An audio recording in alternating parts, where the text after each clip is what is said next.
Hello everyone and welcome back again. In today's video, I'm going to be making one of these Enchanted Forest pens. These are really pretty. They've got this opal effect clay here in the center and some leafy interweaving vines, and these designs are also personalized. So I will be showing you how to make these secondary accents and the nameplate as well. For clays today, I've got Sculpey Primo, and this is Peacock Pearl for my base color. I'll be using this gold and this green pearl for my vines and leaves. I've got some silver here that I will be using for the nameplate, and then this opal effect clay that I will be using as a centerpiece and accents. And for tools today, I've got my razor knife, some kind of straight pin or needle tool, and then this double-ended dotting tool that I will be using for a roller. To personalize these, I've got these little silicone letters that I will be using like stamps. I will also be using a cutter for the leaves, but you can make your own leaves by hand if you don't have one. So I am using a Bic brand round stick pen tube, and I am going to start by wrapping my tube in this peacock pearl. If you haven't seen my other clay pen tutorial, please visit my channel and check that out for more detailed instructions on how to wrap and seam these. So I have just rolled this out kind of thick here and made a nice corner down on the bottom, and I am just going to begin wrapping this around my pen tube.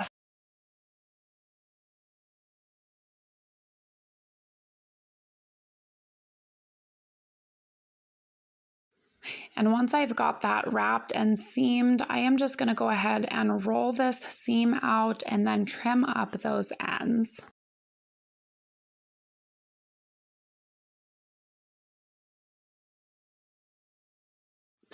Here it is, and my seam is now gone, and both of my ends look really nice.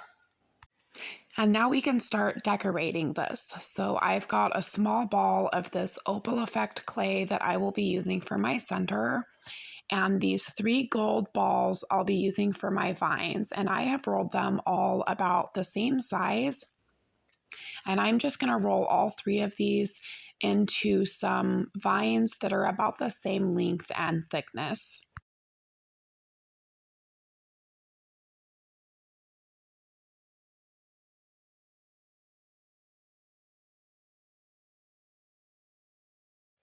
Now I went ahead and rolled these out a little bit thinner and cut that top one in half, and I have pointed all of the ends.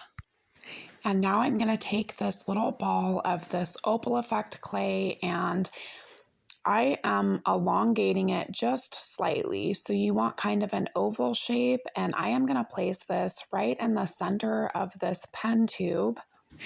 And you do want to press this into the pen and get it shaped appropriately, but you don't want to fully adhere it right now.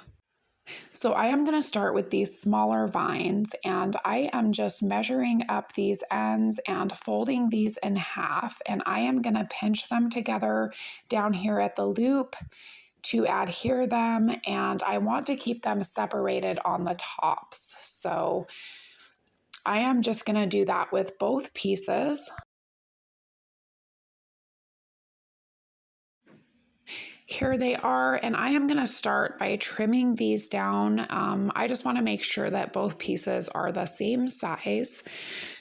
So I'm trimming down these lower parts, and now we can start placing them on the piece. So each one of these is going to go right in the center of that opal, one facing up and the other one facing down. And you want to put them right underneath the end of that stone there. So there is my first piece, and I am going to add the other one on top.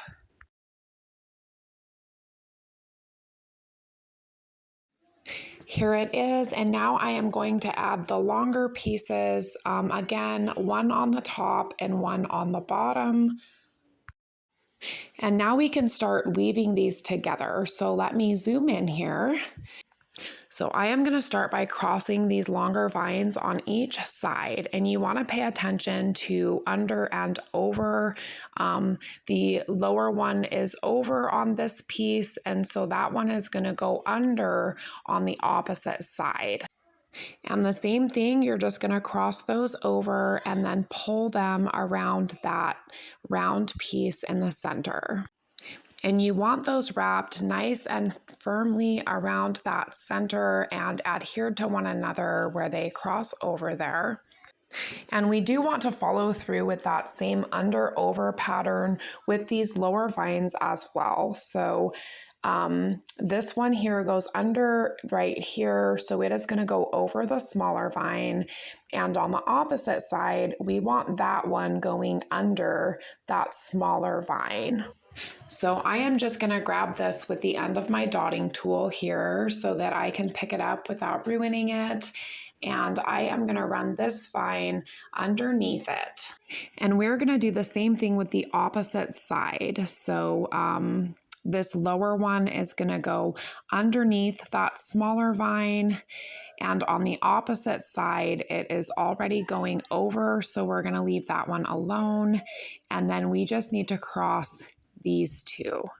And now I am just going to adjust this a little bit so that everything is nice and even.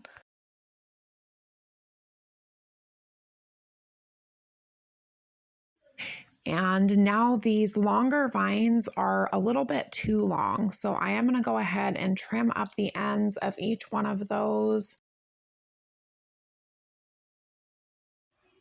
And I am just going to repoint these ends, and then instead of crossing them over again, I am going to curve them inwards and then outwards.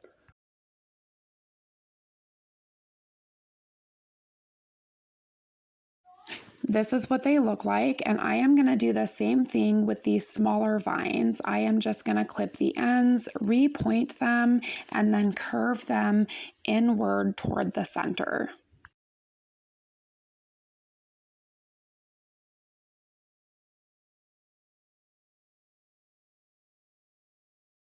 Here it is, and this part is finished. I am going to go ahead and repeat that same process with the upper side. This is what it looks like, and the vines on this side are now done. We are ready to add some leaves. So I have got a thin sheet of this green pearl here that I'm going to be using for my leaves, and I am going to be cutting mine out with this cutter, but again, you can just make your own leaves by hand if you don't have a cutter. So here are my leaves, and I've got 3 different sizes here. So you can start this wherever you want. I prefer to start mine in the center, and I am gonna put a leaf right here in the corner of this overlap where these 2 vines wrap around. And I'm going to do a smaller one facing downwards, and then I'm going to do a larger one facing upwards on the other side to kind of border that stone in the center. This is what it looks like, and then I am just going to begin adding leaves. So we're going to face these ones upward, and the other ones are going to face downwards. And I am just using different sizes and placing these kind of randomly and staggering them back and forth along those vines. Here it is, and you can see that I've got quite a few leaves on here, but not so much that you can't see the design there with my vines. And now I am just going to come through with my needle tool and add a line down the center of each one of these. This is what it looks like, and this side of the pen is now finished, and this looks great just like it is. You could bake it like this and call it done, but I am going to go ahead and show you guys how to do the extra accents and the nameplate on the back side as well.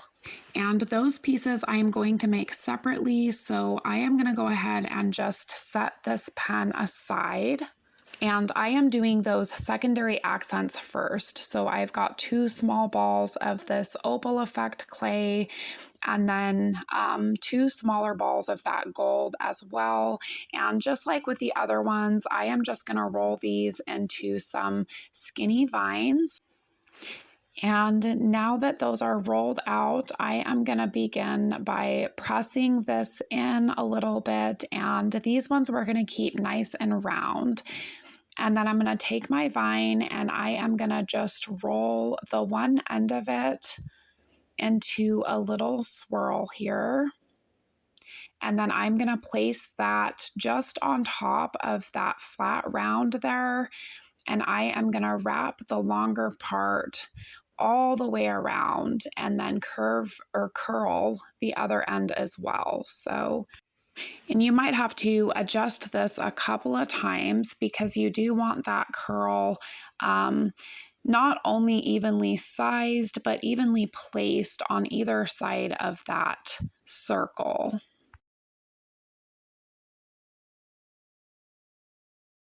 Here it is, and I am going to make 2 of them. And now we can start making our nameplate. So I've got this silver that I've just rolled out and cut into a strip. And I am making this for my mom. So I've got these silicone letters and I've just got an M and an O, and I am going to stamp those moving up and down on this strip. Here is my nameplate, and I have already placed these extra pieces on either end here, and I am going to put that nameplate right in the center here in between them. Here it is, and now I'm going to take my needle tool and I am just going to make a dotted border around this whole piece. So there is the bottom edge, and I am just going to follow it all the way around that edge. This is what it looks like, and the last thing to do is just to add some leaves to these extra vines here. Here they are, and I have just added a few in random places on both of these pieces. And this piece is finished. You will want to go through and clean up any nicks or imperfections that you find. Make sure you have lines in all of your leaves. And I am going to bake this piece at 275 for right about an hour and a half. And once this piece is baked and cooled, you can go ahead and replace that ink tube, and these pens are refillable. This piece is finished. You can glaze it if you want to, but it is certainly not necessary. That is it for today, guys. If you enjoyed this tutorial, please visit my channel and check out some of my other clay projects. And don't forget to like, comment, and subscribe for more. Thank you guys so much for watching, and I will see you next week.